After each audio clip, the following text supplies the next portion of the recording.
Dalam Bapa dan Putra dan Roh Kudus. Amin. Allah Bapa di surga, Engkau menunjukkan kepada kami lewat Putramu supaya memahami dengan benar, dengan tepat apa arti keselamatan itu.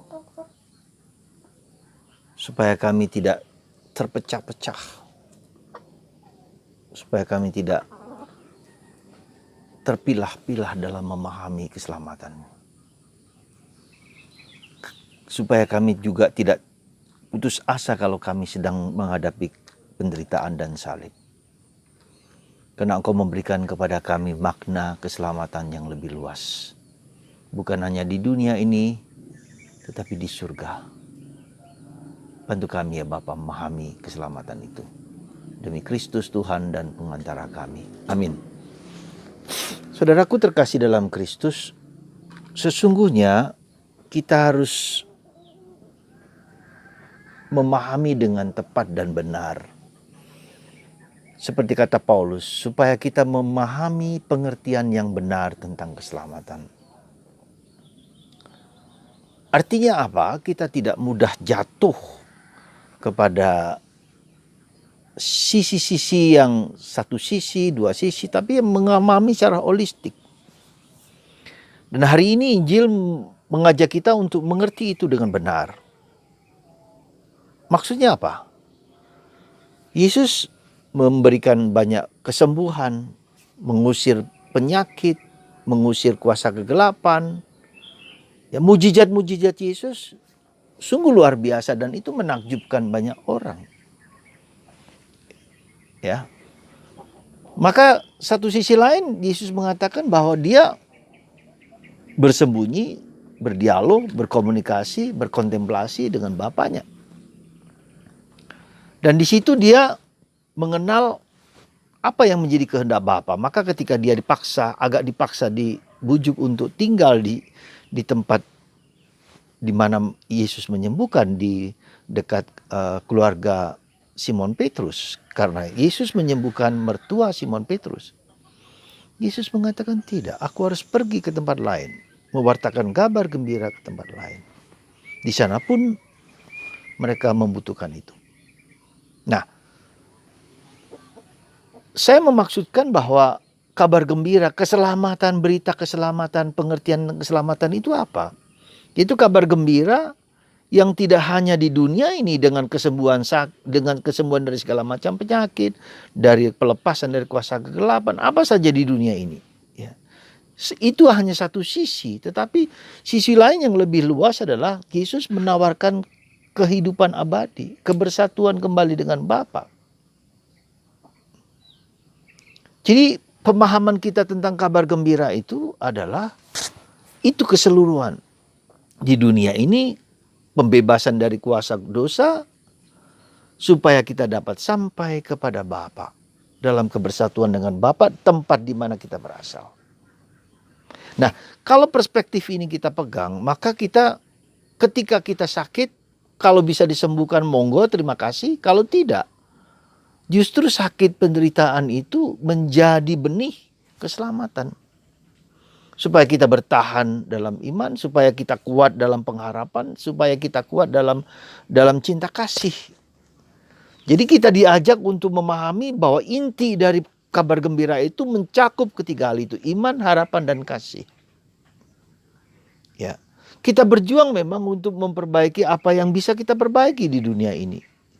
Kita berjuang memang untuk memperbaiki apa yang kira-kira entah itu dalam bidang materi, entah itu dalam bidang psikis, entah itu dalam bidang sakit, apapun juga. Itu adalah bagian dari sebagian kecil dari seluruh kekayaan Kristus yang mau ditawarkan kepada kita. Dan itulah kabar gembira.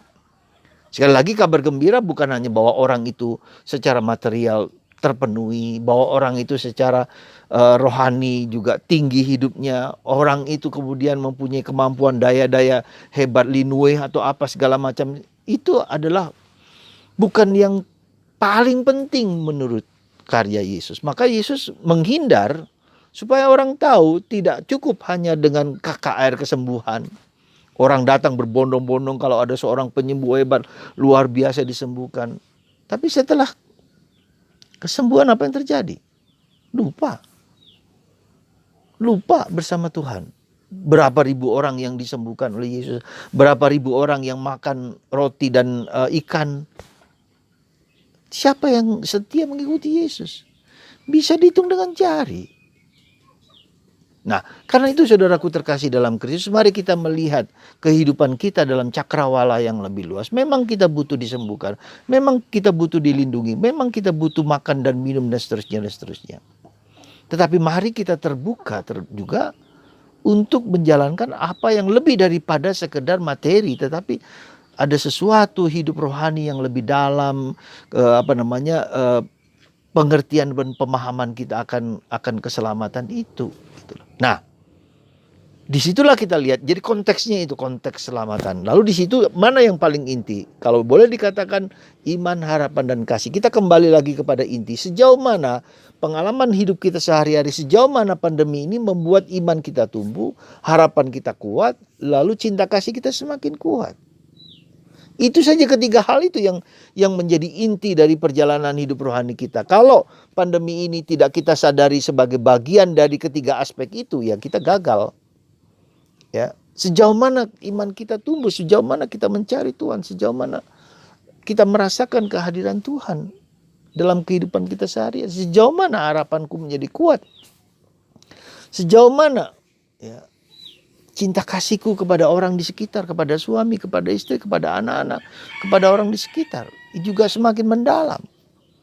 Jadi saudaraku terkasih dalam Kristus, itulah yang membuat Kristus akhirnya menolak untuk datang lagi untuk tinggal di tempat itu, satu tempat itu, karena Yesus mengatakan kabar gembira di tempat lain dibutuhkan.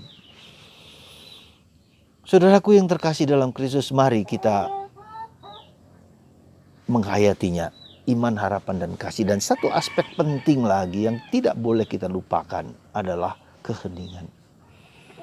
Sesibuk-sibuk apa kita, ya, sepaling sibuk kita, mari kita mencoba meluangkan waktu minimal 15 menit. Dan itu yang diminta oleh Bunda Maria ketika dalam penampakan di Fatima. Kita meluangkan waktu 15 menit untuk duduk diam dan hening dan sunyi. Romo, sulit sekali Romo. Pikiran saya kemana-mana, melantur kemana-mana. Benar. Tidak mudah memang. Maka kita butuh rahmat Tuhan. Bantu aku dengan rahmat-Mu, aku bisa hening, bisa diam, bisa mengenali kehendak-Mu yang terbaik. Nah, demikian juga yang kedua.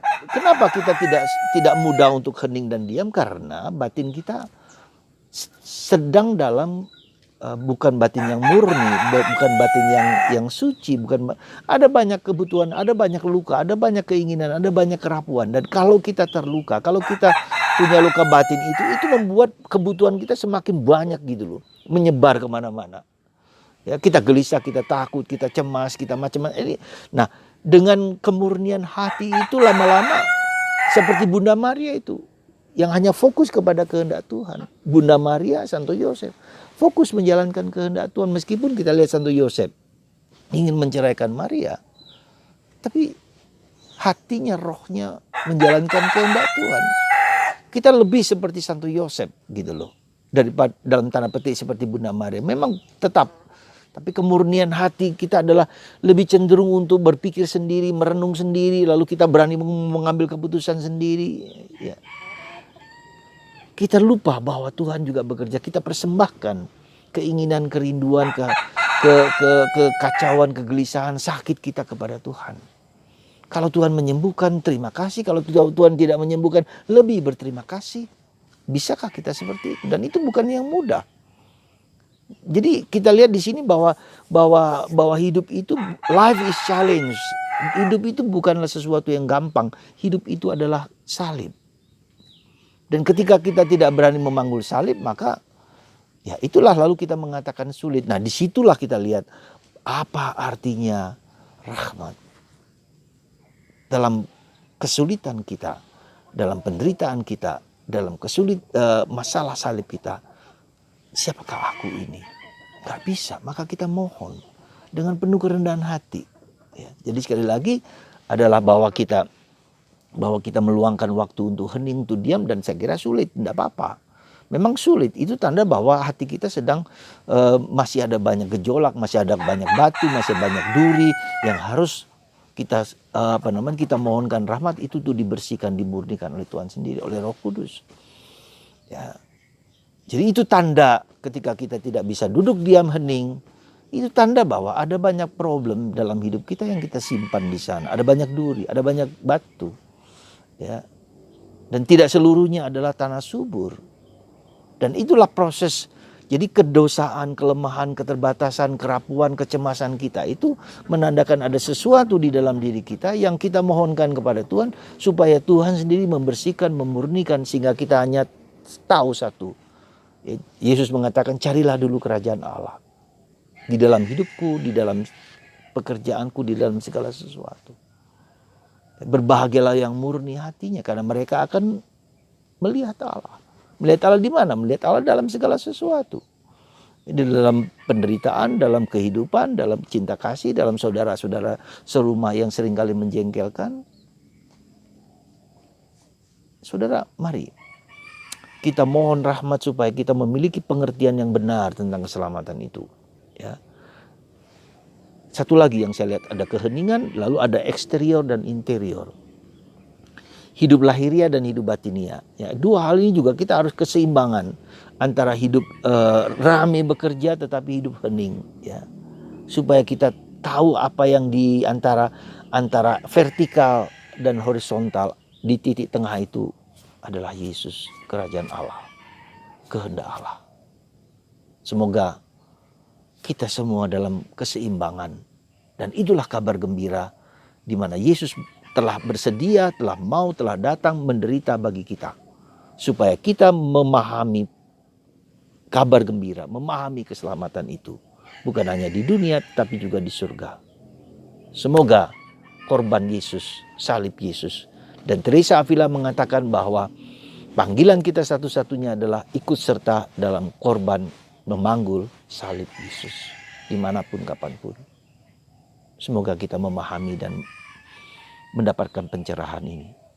Berkat Tuhan atas Anda semua. Semoga mata hati kita dibuka oleh kuasa kasih-Nya yang melimpah dan Roh Kudus. Tuhan memberkati Anda dalam nama Bapa dan Putra dan Roh Kudus. Amin.